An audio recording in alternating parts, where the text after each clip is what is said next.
waren wie Bonnie und Clyde, nur zu zweit waren sie komplett. Teilten Leid und Freude für Eheleute, ihr Bett passten perfekt zueinander, vertrauten sich blind, bauten sich in dem Jahr ein kleines Luftloch auf für ihr Kind, das sie bestimmt einmal kriegen, wenn sie sich noch besser kennen. Sie waren nicht zu trennen, wie Herz und Verstand. Barbie und Ken wollten immer beieinander bleiben.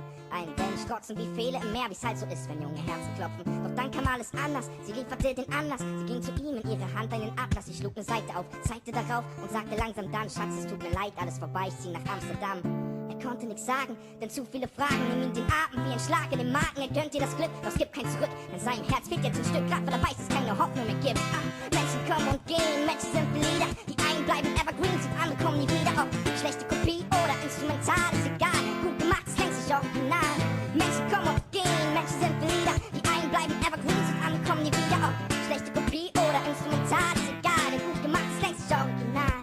Sie waren Dream Team, so wie Duck und Carrie, Chuck und Larry. Einfach unzertrennlich wie Tom Sawyer und Huckleberry. Krippe und Kindergarten, seit den frühesten Kindertagen wuchsen sie zusammen auf wie Pflanzen in einem Wintergarten. Sie waren nicht zu schlagen, sie waren einfach nicht zu toppen und zeigten alles von Klamotten hin zu Windpocken. Halten sich gegenseitig bei Problemen und Schulaufgaben. Doch mit der 7. Klasse trennten sich die Schullaufbahnen. Auf andere Leute folgten andere Interessen. Und so wurden wahre Freunde ganz langsam vergessen. Denn erst trennen der Schulweg, später dann trennen Welten. Und aus immer wird häufig und aus häufig wird selten und aus selten wird nie. Das hat sie nur so weit getrieben. Tja, das Leben ist halt kein Spielfilm auf Pro7. Mal wachst du auf und alles sieht anders aus. Und du beginnst daran zu zweifeln wie ein Santa Claus. Menschen kommen und gehen, Menschen sind Lieder. Die einen bleiben evergreen und andere kommen nie wieder. Ob schlechte Kopie oder instrumental, ist egal. Denn gut gemacht, es denkt sich original.